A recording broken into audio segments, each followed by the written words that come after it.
Hello and welcome to the Shack News Chattycast, the podcast that makes you grind for experience.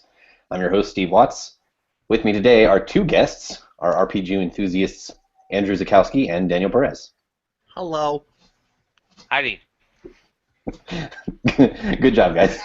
So every week, we pick a big topic, post about it in the Shack News Chatty, and then we talk about it in detail with your comments, hence Chattycast. This week, our big topic is, as you might have ascertained, RPGs, doing sort of a state of the RPGs address here, based on kind of what the current state of them is. And it occurred to me that almost all of the news this week has been about RPGs. When I was looking for news bits, that's kind of what inspired this. So at any rate, we're going to talk about RPGs and sort of the current state of RPGs as sort of a more and more niche kind of video game genre that's more pushed towards the beginning of the year. But before we get to all that, we're going to talk about what we're playing in the What Are You Playing segment. Usually I let the guest go first, but both of you are guests. So I'll go alphabetically and say, Andrew, you can go first. What are you playing right now? So my first name, not last name. Yeah, it's going to be arbitrary. Dude, I spent over 12 years of my life being last, going in that alphabetical order. What am I playing? Well, I'm playing nothing but RPGs, in the sense of that I'm playing The Witcher. I'm still playing The Witcher for some. I still haven't beaten it because it's huge, and I'm about to get to Skellige. If that, I have a theory that no one has finished The Witcher. I believe it. I believe it. Like, people say they finished it, but they are liars. It is a lot. They finished it in that they stopped playing. They're like, all right, yeah, they finished it, and then I am finished with it. Yeah. So I'm playing that, and I'm currently playing Darkest Dungeon, which is weird because I'm always playing Darkest Dungeon, but you really are.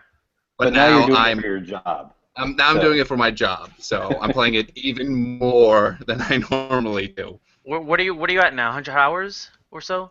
I know you're over 100 hours, I believe. Yeah, because I just closed it. Let me see. See, he's playing right now. That's amazing. He's playing while on the show. I had to close it because put it away, man. I didn't want the music to be messing with me. 111 hours is how much I have on it right now. So, which is not much. I put 200 in Starry Sentinel Skies, Dragon, whatever, like easy. So Hearthstone doesn't have a timer counter, so I can't judge. That's for the best. Yeah, I'd be like, oh God, so many weeks of my life. So Daniel, what are you playing? Are you playing any RPGs? Are we staying on message? Is this going to be the all RPG talk? Actually, yeah, I might break that because I was just playing Oxenfree. I finished it over the weekend, and it's interesting. I felt like it was more of a novelish more than an actual game. I mean, there were some puzzles, but it wasn't like heavy. So it's like a visual novel, like there were a couple DS games that came out that were just called themselves visual novels. You know? Yeah, I mean, it's not like traditional visual novel, but I feel it was more novelish in that the characters were talking a lot, and there's a lot of story dynamics to it, and very light puzzling. I mean, the puzzles there really wasn't a puzzle to think of because you use a radio in order to tune into like stuff going on in an island, and you never really like wonder what's gonna happen because everything's very laid out for you. So. Mm-hmm. But it was a good our reviewer Josh loved it. It sounds like you're a little more lukewarm.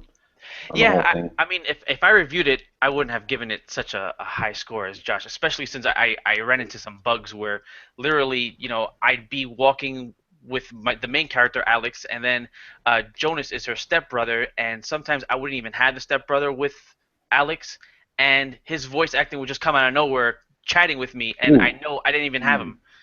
Yeah. Is this game about ghosts? It is. Don't spoil it. But it's not. He wasn't a ghost. He was an actual person. That's like, all right, I'm gonna go hang out over here, and then I'm like at the other side of the island, and he's just like, yeah, man, that sign is pretty weird. Like, you're not even with me. What are you doing? Now here's something that I heard that they do. I haven't played it, but that I heard that they do that I wish more games would do. because it's just something that stands out, and I hate it every single time. Interrupting each other's dialogue. Like they'll have the other person like go, keep talking for like a second before they, realize that you've interrupted them, and then they'll stop talking. Yeah, there were a lot of moments where I didn't want to select what I wanted to say next just because I wanted the sentence to finish and I want to know what the other character is going to tell me. But when I would make a selection, Alex would just come right in and say, "Oh, I want tacos." Like, all right, but this guy, he's saying something important. You always chose that tacos option. Whenever the tacos option was on screen, There you go. you always chose that one. I gotta select it. I mean, she's hungry. I mean, like it's especially bad in games where you have the subtitles on and you can see the way the dialogue is written. It's meant to be an interruption because they'll have the dash dash, Yeah. and then somebody else will talk. But there's always like a pause, and the person will just like stop their sentence. They'll be like, "Well, I think." And then the other one like waits a minute and like, "Shut up, Jack." Like, yeah, it's the worst thing. And I'm like, how have games not figured that out yet? There were times where the other character would just say, "Yep," and that's what I think about that. I'm like, all right, I guess I should make a choice now because just now saying nothing really. Because they're clearly prompting me to say something. You heard me the first time, right? Yes. All right, let me select something. Tacos. Yeah. Well, it was our first 9 of the year, and Josh really loved it, so we'll have to see how it stands up to the game of the mid-years, I guess, when we get to that. Have you been playing anything else? I tried to play a little Dragon's Dogma just so I can be in the RPG feel of today's show, but I didn't get very far in it because I was pretty much with Oxenfree, and then I didn't want to be up too late, so I played a little bit of Dragon's Dogma, but I didn't get very far in it. Yeah, you're under no obligation No. So I won't play it anymore then. To having just come, never play Dragon's Dogma again. Shame. On it and throw it away. No. Back to my crazy anime games. Yeah, well, those are often RPGs in various ways. Right. I've been playing Xenoblade Chronicles X, or Cross. I don't know. However they pronounce it. We'll call it X. The point is, the first hour and a half of that game is very talky. And they're like, let us explain the world and explain the systems and explain the button, and I'm like, okay, yeah, like this is a game that I kind of picked up because I wanted to grind, because I wanted one of those old school like grind my characters and make them like crazy strong kind of RPGs, and it really doesn't let you do that for a long time. The problem is that I'm running into now that I'm past all that stuff is the gamepad battery life is just really poor. So if you want to do the whole what I want to be able to do with this game is watch like a TV show or a movie or whatever with my wife while grinding, because the battles are automated. Once you engage an enemy, if you don't do anything, your character's just gonna keep shooting, and you can kind of pay minimal attention to it and be fine as long as you're taking on some lower level enemies. Mm-hmm. So what I want to do is just do that for like an hour or two, and then when I'm done with that and my wife's like, okay, I'm going to bed, I'll be like, all right, now I've got these powered up characters and I'm going to play the game proper and do like proper missions that are hard. But by the time I'm done with the grinding part, it's like the gamepad's like, we're out of batteries. Just gotta keep it plugged in. I guess, but my plug is my plug is inside the Oh, it's inside the thingy, and I can't move it. Yeah, it's a whole thing. Anyway, point is, this is an instance of the hardware interrupting the flow of the game that I like. Plus, the whole point of this stupid Wii U is that you don't have to keep it plugged in. That's a dumb excuse. Well, that would be weird to be up against the wall with the Wii U controller. It's not that. If sitting there the TV is right in front of my face, and I'm like, okay, I gotta, yeah. It's not ideal, is my point. And I also just today got Final Fantasy Explorers for review, and I don't think I can really talk about it that much. But, I wish you could. I mean, I've played minimal amounts of Monster Hunter, and the interpretation from this that I was seeing around the internet was, this is like Final Fantasy Monster Hunter. And it does seem like that. It seems a little easier to get into. When I played Monster Hunter, it was very arcane, and it was it just kind of barrages you with systems. I tried to pick up Monster Hunter 4, and I think by then they assumed that you had previous experience, and you just step off the boat, and they're like, here's all of the systems. Go ahead, adventurer. And I'm just like, what? Um, this really kind of eases you in so far. I've only played like an hour or two, but that's really all I can say about it so far. Is that it's a kinder, gentler introduction to that kind of go out and kill this many of this kind of monster to get this kind of loot kind of grind. So yeah, any questions that I can answer for you, Andrew? Am I allowed to ask questions? You can. I might have to say I don't know / I can't say it. I mean, is it fun? I guess that's my first question. I mean, so far it's very low impact. Like that's a hard question to answer because it's so easy so far. Like all of the early quests have been like go out and find this kind of monster and then smack it with your sword, and like the kinds of monsters at the beginning are like barely fighting back. So I'm just like basically walking up to them and going like go, and then collecting their loot and then going. Right. I don't know if you can answer this, and I don't know if you had a chance to, because one of the big things about Final Fantasy Explorers is the multiplayer that you can actually play with your friends. Yeah, that's gonna be a tricky thing with review copies. I think that's the thing. Have you Polygon and Escapists let's meet up and no, go to this internet cafe to do this or something? I have avenues to hook up with those people. Maybe I should. But yeah, I haven't experimented with any of that. And like I said, I'm very early, so I'm sure that'll be more important later. I did take down a boss-like character, and it took fucking forever. Oh, good. It's good for the Final the earliest of the bosses, and it wasn't particularly hard, but it was very long. So I'm thinking maybe that's an instance where I was supposed to go with three other people and do it with friends. I also ran into one of the vendors is like, hey, you can send your friends out to do stuff for you, and I'm like, so I can just accept missions and be like, here, you do it. So that sounds fun. Subcontracting my quests. Yeah. Anyway, I don't have that much to say on it yet. I'm sure I'll have more to say on it next week. Yeah, once you do, I'll barrage you with questions. The embargo will be up next week, so yeah. So save your questions till the end. Anyway.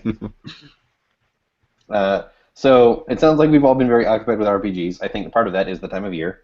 RPGs, for me at least, are the game that most often gets pushed to, okay, I'll get to that after all this other stuff. Right. Yeah. So part of that is, okay, Game of the Year stuff is over, we're catching up with our backlog. And also part of it is this time of year. Like I said, there's been a lot of RPG announcements, and there's going to be a lot of RPG releases. So our big topic. If the end of the year belongs to the big budget spectacle, the beginning of it tends to be the place for smaller projects. As a result, once massive RPG genre has been largely pushed into the first half of the year, and on top of that, mostly appears on handhelds. Meanwhile, RPG mechanics and progression hooks have been incorporated into everything from Call of Duty to puzzle games. So this week we're talking about RPGs. Here's my question to discussion starters. Is the heyday of the traditional RPG over in favor of more action-oriented award winners like The Witcher 3? Is it still viable to make an old-school RPG in today's market? Do the retro throwbacks that accelerate progression, like Bravely Default, expose a weakness in that style of game, or are we just getting too impatient? So, feel free to tackle those in any order you like. Traditional RPGs. So we're talking about RPGs in the 80s and 90s or so. Is that Yeah, I'm thinking when I think traditional RPG. I mean, I'm sure that phrase means something different for everybody. Everyone. But I grew up and cut my teeth on the Super NES era. Right. So Final Fantasy and Dragon Quest, Breath of Fire, Chrono Trigger, all those. That's sort of Super NES golden era of Square RPGs is what I think of as traditional. Yeah. But other people, I'm sure, think of PC, old school PC RPGs as traditional. Right. So. I would say right now there's a resurgence of it because a lot of people just like you and I really enjoy those traditional RPG games and like the grind and really getting into a game from beginning to end. Games like The Witcher and Dragon Age Inquisition and Dragon Age series, they're popular now, but I still think there's a place for traditional RPG games. Just being able to use a potion in the middle of a battle, or even battles with that are timed, or like the Final Fantasy series is iconic with the whole, you know, the battle time stuff. You know what I mean? Where it's Yeah, like, yeah. you have to wait for somebody, and then there's a turn over here and then turn over there. So I've always enjoyed that. I've never been a fan of like action. I like action RPGs, but you know what I mean, where it's like the battle system is like Kingdom Hearts ish, where it's like pure action where there's a little bit of RPG, but it's just you're just hitting things. And me personally, I really enjoy traditional RPGs over than Yeah, and what's I out have to there. respond to one thing you said. You said like, well, we do enjoy the grind.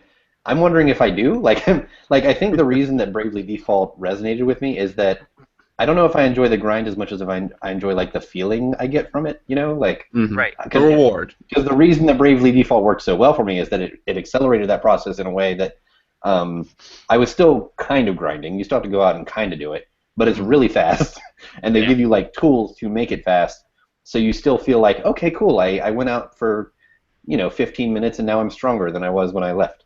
Instead of I went out for 2 hours and now I have achieved the same results. Right.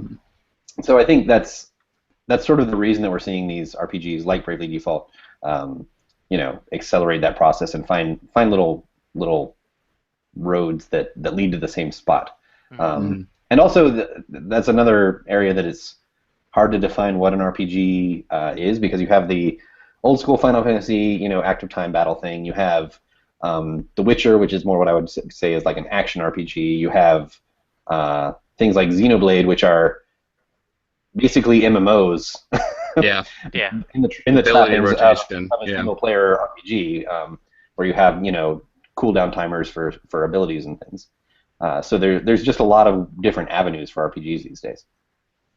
It's a very vague word, like a traditional RPG. Yeah, it is. And to go off that, like where you guys grew up, because bringing up the age thing, you guys grew up the SNES type RPGs. I grew up with handheld RPGs. I grew up with Pokemon. I grew up with Dragon Warrior Monster. Yeah, our youngsters with our little Game Boy Colors and pockets. But I mean, to me, because since I grew up with handheld RPGs, the traditional RPG makes the most sense on a handheld to me. Like, I don't feel because I play a lot of RPGs. I played a lot of World of Warcraft. I've grinded. I know what grinding is like, and grinding is a little easier, I feel, on a handheld, because it's easier to grind when you're on a train than like sitting in your living room being like, all right, well, I'm going to use these 2 hours to mindlessly kill something. Right. But on the train, it's like, yeah, I have 2 hours to kill. Let me run around and kill some slimes. So, and like with The Witcher, I'm at a point, if you guys are playing with The Witcher, to get the Skellige, you have to pay the dude 1,000 gold. I don't have 1,000 gold. And it's just like, I have to grind now. Money's like, a fucking premium in that game. It is extremely hard. In so many RPGs, I've been raised to think of money as like a trifle. I'm like, whatever. I've got 99999 money units, but I'm not going to buy anything. In normal RPGs, you're poor at first, and then like halfway through, like, all right, I have money for days. With The Witcher, like, I've never played The Witcher, but like, didn't I like overthrow a government or something? Aren't I? Like, isn't Geralt like a big deal? Why isn't people just throwing money at me? I'm gonna go working man Witcher over here. It's rough. Yeah, I think the whole like Witchers only work for money thing, like, maybe you gotta accent that a little more. Like, yeah, they really hit that mechanic home, man. God, put people around. Yeah, I'm like, exactly. I'm at shops like, I wish I could afford that, but I forgot that tangent.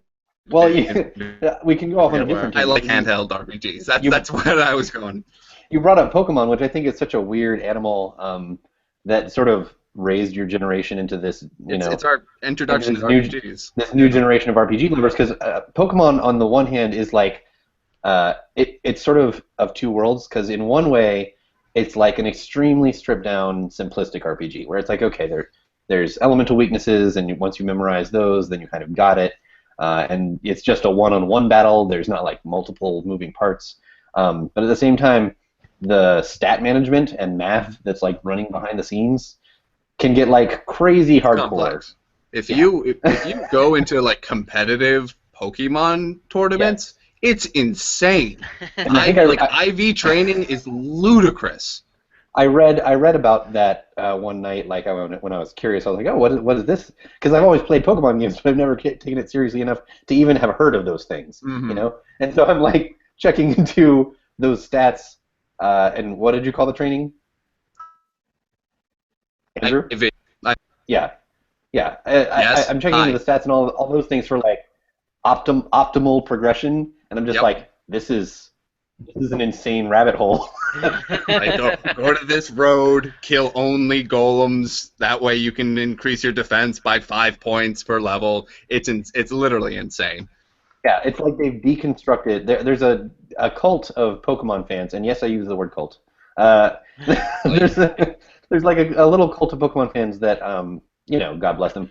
They have basically reverse engineered this game, and figured out all of the little stat things and how to best get your chances for shinies, and oh my god, it's insane. To bring up something that I think one of us touched on, and I don't remember which one, Dr. Games is speaking from beyond the grave or wherever he is by posting in the Shack News Chatty. And so I will read his comment aloud now. I am increasingly thinking that RPG as a genre doesn't have much meaning anymore. The gameplay loops and mechanics of an RPG are undeniably compelling, but they also map onto basically any genre. If you play MLB The Show, Road to the Show is basically an RPG with loot and stats and the like. There's no branching conversations, romances, or dungeons, but I am manipulating variables to play a role. I kind of like the idea of RPG being a prefix or suffix to define a game's genre. So the RPGification of everything is basically what he's getting at there, and that's probably part of the reason that traditional RPGs have been put on the back burner. Because when we talk about the heyday of RPGs that we all learned from, like us in the SNES era or you with Pokemon, that's when RPGs were just RPGs. Yes. And an action game was just an action game, and there might be extremely light stats, involved in an action game, but not much at all. Not to the degree today where you have like equipment and upgrades and all of those sorts of things. So the fact that we sort of get that fix through everything might be the reason that people are less inclined to play games of a specific genre that give them the same high. I wonder it's if interesting would be as popular if it didn't have RPG aspects to it. Like if it was just a regular Call of Duty type game that you go out like a Halo in the beginning, very early stuff, where it's like you go out, battle whoever, and then you're done. I wonder if it wouldn't be as popular as it is now, that people are just grinding all the time to get specific equipment, specific guns, and the things to meld the guns together. I mean, that's what Destiny is. Destiny is like, take the RPG out and you just have Halo. That's But I think it's interesting that like the RPG genre kind of, I don't want to say like it won, but it transcended like the genre. It's no longer like you said, like being an RPG, like everything's an RPG now. Stats are in everything. Item management is in everything. Playing a role is in practically everything. It's just kind of weird. Like, yeah, it started as a genre, but it just naturally progressed in melding into just a mechanic of video games in general. So yeah, and at the same time, we can't dismiss it entirely because speaking of arcane systems, I think increasingly RPG just means like arcane systems, like stuff that's hard to wrap your head around. Right. That's what an RPG is. But speaking of that, like The Witcher, for example, has some pretty detailed things of like, oh, when you go to fight a monster, you need to do some research and find out what kind of oil it's weak to, and make sure you coat your sword with it. What time of day you can summon it? Yeah. Yeah, exactly. So like, and that won a bunch of Game of the Year awards. So there is like a certain hunger for a game that is complicated in that way.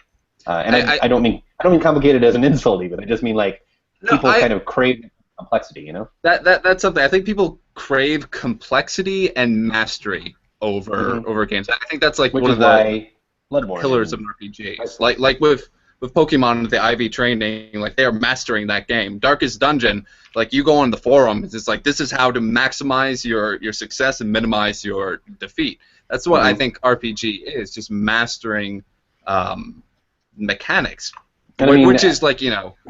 Even being early in Xenoblade Chronicles, I'm just like looking over the menus and I'm just like, this is nonsense. There are like 100 different things that I can be editing at any time. But 200 hours later, you're going to be like, all right, this menu does this, boom, boom, boom, exactly. boom, boom, yeah. And that's what you want out of it. It's the fulfilling experience of yourself learning how to master this thing, more so than an action RPG. Or a more action-oriented or action RPG outside of The Witcher, which is mostly like focused more on the action than on the RPG. Right. If that makes sense. Like if you can press a button to swing a sword with good timing, then you'll do fine in this. You know. Like I even think, as much as I love Dragon Age, I think Dragon Age probably leans more heavily in the action camp than the RPG camp. Its RPG hooks are more dialogue and relationship based. Dialogue and relationship, but it's that perfect, because I was going to bring Dragon Age Inquisition to as a point, because of course you were. because I don't shut the fuck up about Dragon Age.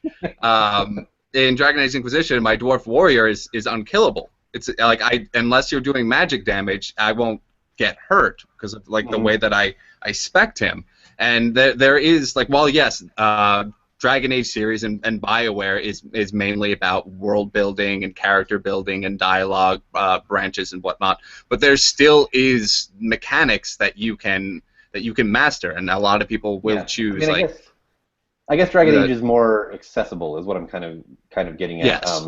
You can play it more or less like an action game if you sort of spec the right way. You easily can, yeah. But at the same time, you can also be like the maximum damage kind of mage or the untouchable Tempest rogue. Like there are possibilities. Speaking from experience, as somebody who has tried to approach The Witcher like an action game, you cannot. No, you can't. Definitely can't. Even with the combat, it's just like, no, this is not Assassin's Creed. You are playing it wrong if you're doing it like that. Exactly. Dozer said, considering Pillars of Eternity and Divinity Original Sin, considering how those have turned out, I'd say that the old school is still in, which led to a little mini discussion that I'll touch on lightly. Trapped and Sue basically said, it's possible to make them, but I don't think they'll ever regain their popularity. There are just too many games out there, and CRPGs, which, for those who might not be familiar, is sort of the acronym for computer RPG, basically like old school PC style RPG. Isometric, kind of. Yeah, exactly. So those are too hard to enjoy in a multiplayer way. It takes a ton of time and commitment, similar to running a paper and pencil D&D campaign. So it is niche things for specialized hobbyists, which I think is really getting at the heart of what we're talking about here. Like, we're not necessarily saying, oh, you can't make a traditional RPG anymore. But they used to be huge. Like, I remember when Final Fantasy III, aka 6, was like the biggest thing for probably like years, like one of the biggest things. And like I said, that was sort of in the middle of a golden era of SNES RPGs. But it had like a huge marketing campaign, and the same thing goes for Square in general. Square has recently been adopting these Western developers to develop things like Hitman and Tomb Raider, and they're doing really great with that. But Square used to just be, hey, we make really good RPGs, and that's all we do, and we make really like ridiculously big budget RPGs because we can make a return on that, and that seems less and less of a thing these days. Mm-hmm. I'm pouring one out right now. You can't hear it, but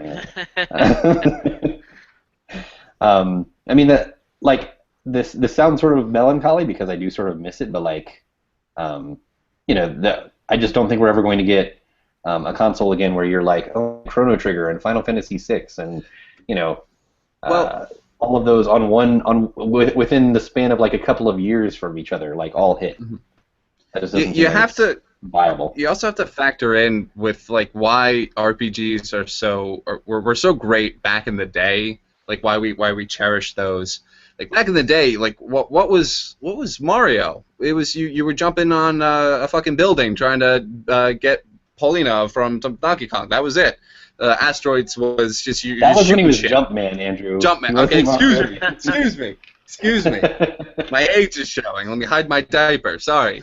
But the point of the matter is one of the main draws to RPGs back in the day is it was one of the only games that had a story. It was one of the only games that had a plot, that had themes that you talked about throughout the entire thing, especially JRPGs. It was just text and then turn-based and then more text after that.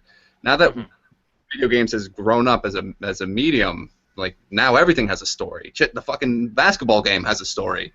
Like, yeah, well, not a good one. but no, it's still a story. Like a basketball game has the ability to have a story, a plot that you can follow, and that's what RPGs brought to the table.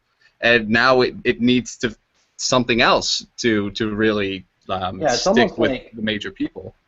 To springboard off of that, it's almost like the story was the selling point back then because so few of them had it, and I know that was for me. And it's kind of funny when you think back to like actually feeling emotions for these like little cartoon pixel people. Yeah. Because it sounds kind of ridiculous in retrospect when you're like, oh yeah, this little like cartoony pixely person is pining for their lost love or whatever.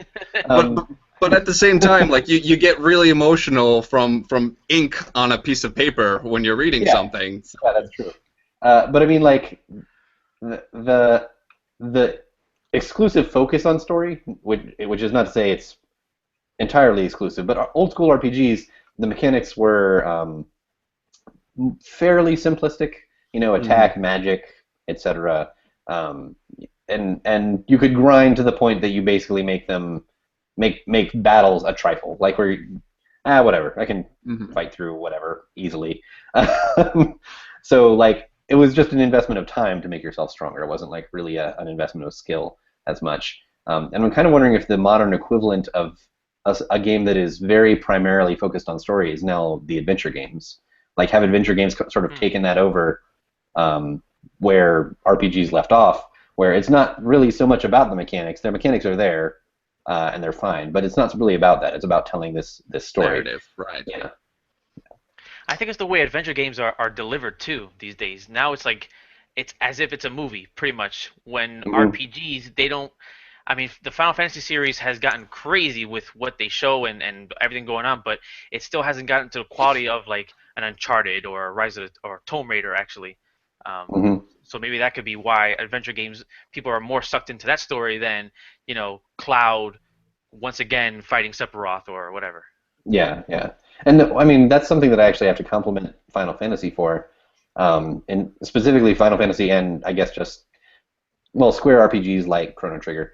They managed to do pacing very well for games that lasted 40, 80 hours, which is really hard to do. Yeah. As much as I'm enjoying The Witcher, it is pretty much your mission is go find Ciri, and the story so far, at least, is very much go here, talk to this person. They tell you to go talk to this person. They go to tell you to go talk to this person. It's like it's a wild goose chase. You're basically being led on a wild goose chase, and I'm kind of trusting that eventually there's going to be something that comes of that. Yeah, me too. But like, it's not quite the same as Final Fantasy, say 6, that there's developments throughout, there's characters being introduced throughout, partly because it has this huge cast of characters, and there's major plot events that happen throughout. Like there's a major plot event that happens in the middle, and then it completely changes the direction of the game. Having different goals appear throughout a game instead of just a big bad is coming, we have to prepare for the big bad. Okay, are you preparing? Keep preparing for the big bad. Like that's how a lot of RPGs, I feel like, sort of handle it these days. It's disappointing as somebody who likes narrative in games primarily. It's a typical trope, and going back to the adventure games, because like with Final Fantasy or even with Dragon Age Inquisition, I can say 'cause I know it more. It's like, oh, there's a big bad, the apocalypse, blah blah blah. Like this is what's happening. But that seems like what RPGs are now. But with adventure games, like with Wolf Among Us, it's just a detective story. With Walking Dead, it's a personal story. Like, and it's about the relationship. Like the most important thing in those games is about the relationships. Like you're solving a mystery, but also you're wondering who you can trust and how you feel about this person and things like that. which an RPG can do. An RPG can have a story like that, but I think it like, especially for like Square, they're like, no, we were the old guard of like big stories, and we have to do big wild flashy story things. Yeah. And I think a lot of RPGs get caught up in that idea that they need these kind of weak and absurd stories just to as an excuse for an RPG. Contrasting Square, I think that's like another big difference. I alluded to this in the topic thread, but I didn't really expand on it too much. There's a pretty big difference with the storytelling style traditionally between JRPGs and American RPGs, because the JRPG increasingly more and more as it went on, the Square style, classic JRPG is we have a story to tell about these characters named this, and this, and they do X, Y, and Z. Dragon Age, as sort of the quintessential example of Western RPG, is like a hero appears in these circumstances. Make that your hero is you. Yeah, that hero is you. Make that hero to look like whatever you want that person to look like, and then that hero does these branching things to get to this end result. So it's a very different style. It's much less authored in a way. Not trying to tell one specific story. And you can go into like Western individualism with RPGs like that, but I mean, Western, like us Westerners, we have a more sense of individualism and desire. Again, that's a reason why adventure games are almost the torchbearers for that style of RPG now, because generally in adventure games, you're not creating a character. You're being told the story of Lee, you're experiencing a character, or whatever the guy's name is in Wolf Among Us that I've forgotten. Big B. Yeah. Big B. That's right. Oh, come on, man. Big B Wolf. I was gonna say a wolf, but I was like, no. Anyway, so do we have anything else to add about RPGs before we? I really like them. Our That's all that. I really like RPGs. Like I'm enjoying this era of having grindy games that are either handheld or on my gamepad. That's always been like the right place for that. Like I've been tempted so many times to like just go back and pick up, Final Fantasy VII or whatever, just because I'm like, whatever, I can watch TV and just grind down levels. But I probably should be doing other things with that time. Just to add real quick, the difference between the Western and Eastern markets. One thing I really enjoy from the Eastern markets is how crazy the stories can get, even more so than the Western markets. Like I played an RPG where literally you played as a bunch of high school girls, and you were also in a pop idol group, Omega Quintet, I think it was called. And so you would fight evil, of course, as magical girls would, and then you'd also be a pop idol group, so that would be kind of like your facade in a way, where it's like, oh no, we're just a pop idol group, but meanwhile we kick ass and do all this stuff. That sounds Japanese. Yeah, I love. It definitely is. There's a certain old school charm. Like, as much as I love Kefka, because I've mentioned Final Fantasy VI so many times, as much as I love Kefka as like the crazy guy, there's a certain charm to the old Final Fantasy games, like Final Fantasy 1 and 2, where you're basically just battling like chaos. Like the physical embodiment of this like weird abstract idea. It goes to weird places. And also, I think that Japanese RPGs have a little more fun with Western mythology when they incorporate it, because like a demon in a Japanese game means something completely different than in a Western game. In Western games, they are like evil, or at the very least, reformed Malicious. evil and holding back their maliciousness, And in Japanese games, they tend to be like mischievous. Yeah, you can even play as them in the Disgaea series. You play as demons and devils, basically. Yeah, exactly. I love when Japanese games just straight up take on like angels and demons and all of that stuff, because it's like this weird like double filter of the mythology that produces weird results. It's not as epic as we would think it would be. Yeah, it's like sort of when you see Diablo with the angels and demons and stuff, and it's like the angels basically look like Protoss. I mean, that's Blizzard being Blizzard, but yeah. Yeah. So it's fun seeing those interpretations of our themes.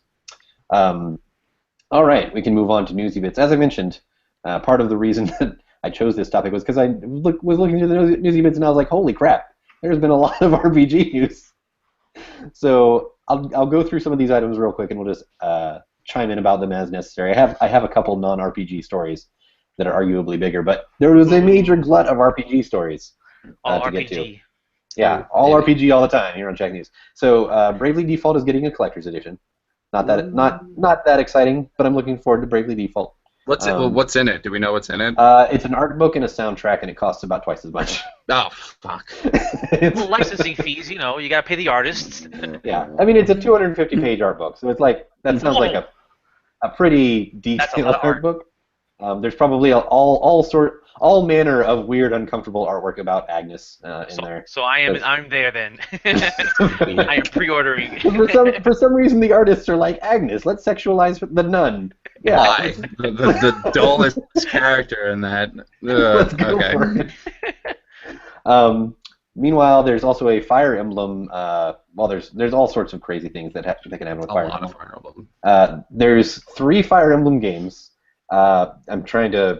I wrote this up the other night. So there's 3 Fire Emblem games. If you buy one, you get the other one at a discount after you get to a certain point in the game, which I think is kind of an interesting way to gate the discount. Wow. Meanwhile, you can also get the DLC for another $20, which is basically the 3rd game.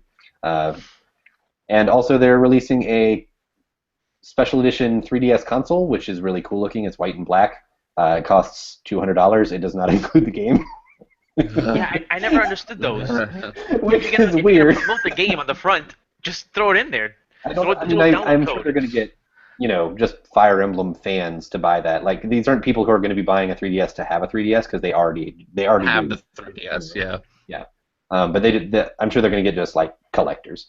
And meanwhile, they also announced there's going to be a DLC, and you can buy the maps individually, or you can buy a pass for all of the map pack 1, which implies there's going to be a 2 eventually. Potentially you can get that for $18. So I think, doing the math, if you found the cheapest way to do everything, it costs like $298 to get the console, all 3 games, and the DLC. But you know what? I bet people are going to do it because people love Fire Emblem. Subtract the DS, and I might do that as well. I'm still waiting because for all 3 games and DLC. I'm a huge fan of Fire Emblem. You get the art book when you get the 3-game combo pack, and I'm all about that shit. I almost wonder if it's too much Fire Emblem. That's my one fear, is that I'll get through the first one and then I'll start to play the second one and I'm like, I feel like I'm done. That's what I'm worried about. Beating it and being like, I have to start over with the same character. It's like Bravely Default all over again. I just have to keep redoing the same thing. Don't bring that up. I was yelling at Joe the other day about that too, about the repeating in it. It's insane. It was the one misstep in that awesome game. Yeah, that went from a 9 to a 7 fast. It was seriously on my short list for Game of the Year, and even when I was repeating it for the first time, I was like, okay, this is kind of cool. They're doing something kind of thematically interesting here. Then you get to the end of that, and they're like, do it again. I'm just like, fuck you. You liked that, didn't you? No, it was all right. I really didn't. So please do not make us do that again in barely a second. All right, so other stories. Pokemon. This is an interesting one, Andrew. Pokemon Red, Blue, and Yellow are being released on the eShop. We knew that through Virtual Console, but they're disabling restore points, so you can't just throw your Pokeball. It doesn't work. Oh well, restore point. Throw your Pokeball. It's a pretty clever way of getting around the problem of exploits. Yeah, because people will abuse you gotta. Oh yeah, I'm sure. The crazy people that we referred to earlier there. Yes. Yeah, literally. Yeah. But at the same time, it does make it slightly less convenient for just playing. Then again, I guess when I played the original Game Boy game, yeah, you would have to save manually. Nowadays with the 3DS, it's like, well, you could close it. Yeah, and they'll just say, just keep it charged. You're fine. Yeah, I guess it's not that big of a deal. Daniel, there was a story about Danganronpa. I never know how to Danganronpa. pronounce that. Danganronpa. The one with the teddy bear. Yes. Can you expand on that, please? It was So, about PC releases, right? yeah, the actual the first game, Danganronpa, Trigger Happy Havoc. Yeah, that's what it's called. Trigger Happy Havoc. Yeah. Yeah. So, it's coming Which, out on speaking of PC. RPGs, holy! I mean Yeah. it is more of an adventure game, but it's very RPG-like in certain ways. That is a game that goes to some fucking weird places. Yeah, if you like Phoenix Wright, but like wished it was 20 times weirder, then you're gonna like Danganronpa. that's, that's an excellent description. That's a Like good pitch. there's like a straight up. I mean, these are teenagers, and there's like a straight up like S&M relationship, like in Yep. the like in the game. And Well, I got to that point, I'm like, I'm not comfortable with this. Look around your shoulder. Is anyone here? This is getting don't look at strange. me. Yeah. So it's coming out on PC next month. A lot of fans are happy about that because the only way you could play it before was on the Vita, or even before was the PSP when it came out Yeah. many moons ago. And Spike Chunsoft spoke with Siliconera saying that they're working on a sequel for it, or the sequel's already done. They're working on the port for it on the PC, and that it's not gonna be the end there. They're gonna definitely considering working on more PC titles, Yeah. and they already have a quite a stable of interesting games. I That mean, teddy bear just keeps finding new places to hold social experiments. yeah, why not? So, Now on the PC, and I'm definitely excited for it because I enjoyed the game obviously and the anime, and I definitely want to play through it again, but on my PC, just like every other PC gamer out there now. They yeah, want everything on the PC. yeah, that was a good game. I enjoyed it. I felt like at the end it got. There's a tendency in Japanese games. This is another tendency of Japanese games we didn't talk about earlier. But as long as I'm just going off the subject, there's a tendency in Japanese games to sort of like how in Final Fantasy you end up battling chaos. There's a tendency to at the end when they're dropping the metaphors and going into like this is what this game is about. It's about this. The characters will just talk about it very directly in a way that doesn't sound like dialogue that anyone would say. You Yeah, know, and they definitely do that in Danganronpa, where they talk about hope versus despair, and like no one talks like yeah. That's that. definitely like a lost in translation thing because Yeah, in Japan or in the East, those kind of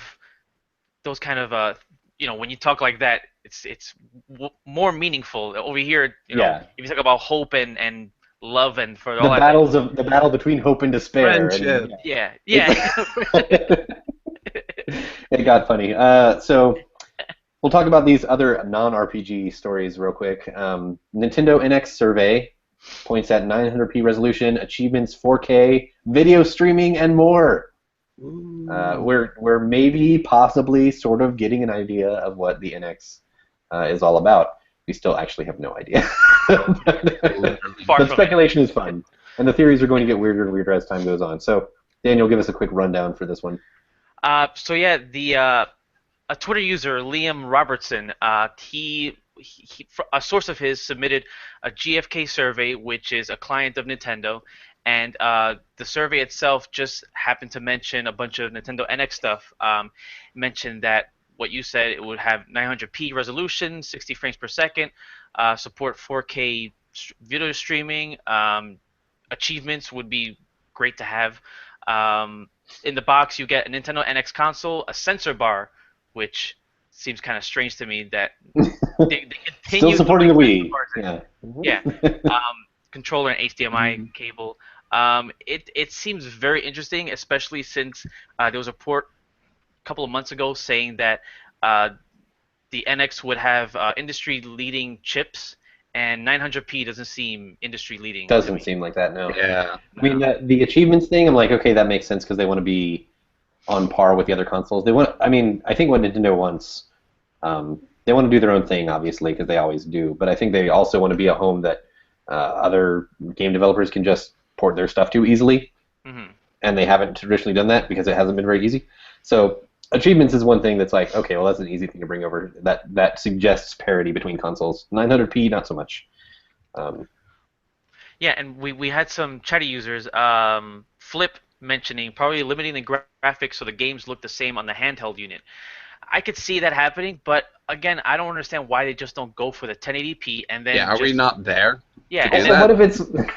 I know that's the theory that's been circulating forever. What if it's not that at all? Like, what if like everyone has been saying for so long, like, oh yeah, the NX is going to be this, console handheld hybrid, and I kind of hope that's what it is, and I think that makes sense for Nintendo. But I just kind of wonder what happens if like that's not even close to correct. If it just ends up being wrong, and all of those theories will like just instantly go out the window. hmm.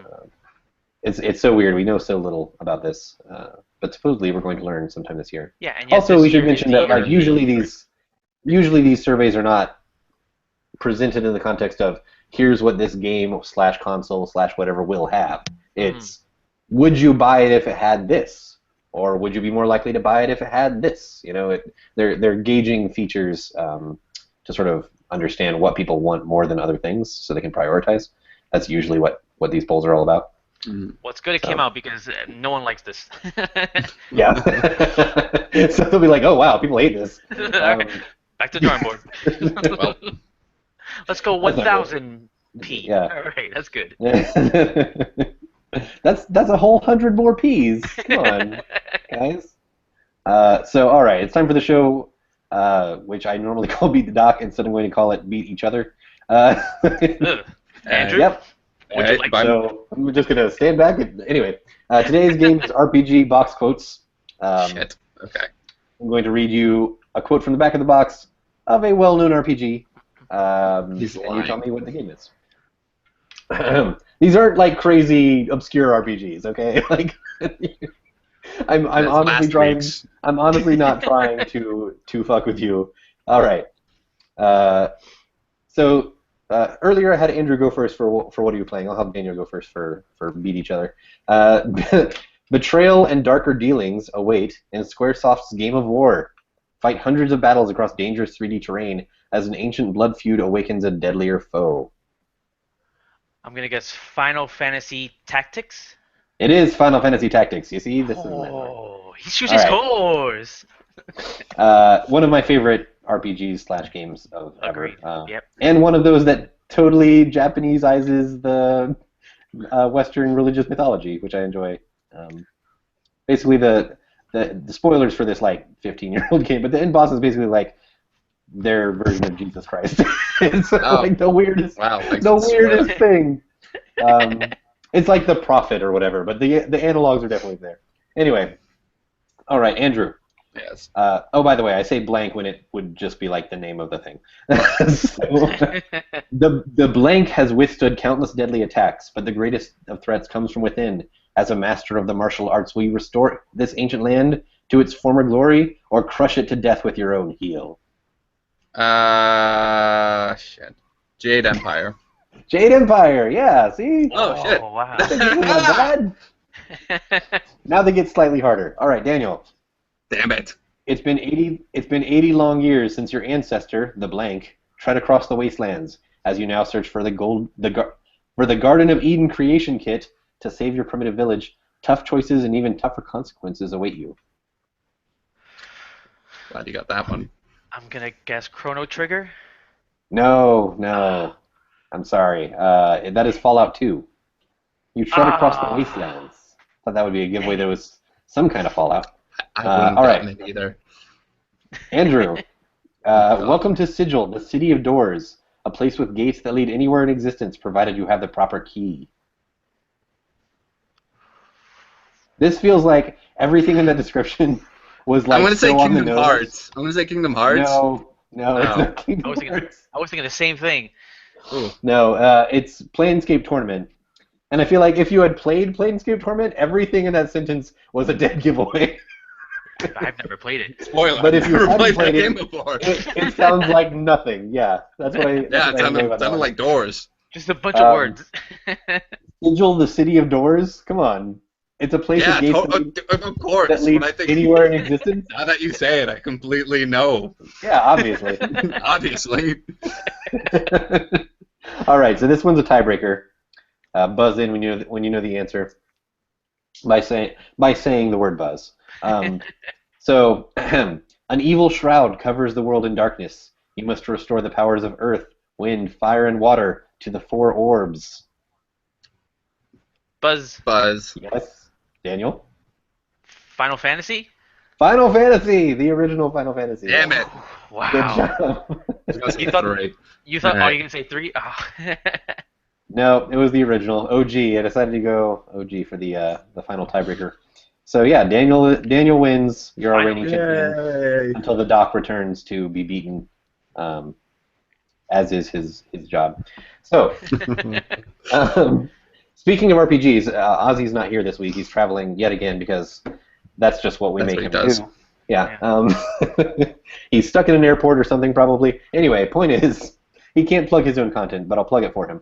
His Paper Mario, no. Mario and Luigi. Mario and Luigi Paper Jam. Mhm. Yeah, it's a mashup of the two. His review went up today, and it's very good. And the game sounds like okay, but his review is very good. Heartbreaking. So go read it on Shack News. And as always, I give you guys a chance to plug things. Andrew, do you have anything recent you'd like to plug?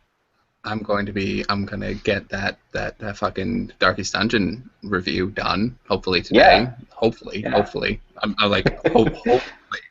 Steve, I'm sorry if it's not, but hopefully. Like I said, emphasis on the P on that ASAP. This is Yeah. partly like a plug and partly like him talking to his editor about deadlines. and talking to myself of like get in the game, you gotta do it. So yeah, yes, there will be a Darkest Dungeons. There'll be a Darkest Dungeon review soon. Sometime. Spoiler: I really the like future. the game. Yeah, he's already, I mean, 111 hours. You wouldn't be like, this game is shit. I have to sink more hours into this crap. Wouldn't that be the craziest thing though? If you were like, I only realized after hour 105. It's terrible. Oh my god. So Daniel, do you have anything recent or upcoming that you want to plug? My Resident Evil 0 review came out. I gave it That's right. a I'm a 5. big fan of that title. Yeah. Lesser of Two Evils. The Lesser of Two Evils. So that came I out. love that title so much. That came out on Monday. The review's okay. Surprise. The title's excellent. Thank you. Surprise, surprise! I wasn't a fan. I know everybody expects that of me, but I gave pretty good reasons why it wasn't that good. You give it a fair shot. Yeah, of course. I don't actually remember liking Resident Evil 0 that much in the first place. Yeah. So it's still a prettier stink, if you will. Yeah. It's still Resident Evil 0. Yeah. So I have an interview preview that just went up actually right before we started the show on Hypercharge, an indie game out of the UK that they just revealed last week. They gave us a lot of little exclusive newsy bits about that game that they hadn't really told anybody else. So go check that out if you want more info than you have anywhere else on the internet about Hypercharge, which is sort of just saying the name probably doesn't mean anything to most people. It's a sort of G.I. Joe inspired action game where you're fighting as action figures in these large, living room environments and things like that. So everything is like, oh, you're on a desk and it's huge to you, So yeah, it sounds pretty cool. It's due out sometime. So it's a video game version of Toy Story. But, Yes, yeah, but with more action. Okay, more action. Less buddy comedy stuff. Yeah. All right. Less Randy Newman. Unless you got a friend in me. More shooting. Yeah. Okay. So that's it. That's our plugs, and that's the show. Go on to iTunes, give us a review if you like the show. If you don't like the show, that's fine too. We still love you. Go on to the chatty thread and tell us why so we can improve. And that's it. Brian will be back next week. Our time will be slightly changing because we sort of schedule it to accommodate his class schedule. So keep an eye on the chatty threads for what time we'll be recording if you want to watch the live show. And that's the show. For Andrew and Daniel, I am Steve Watts. So thank you, everybody. We will see you on Chatty.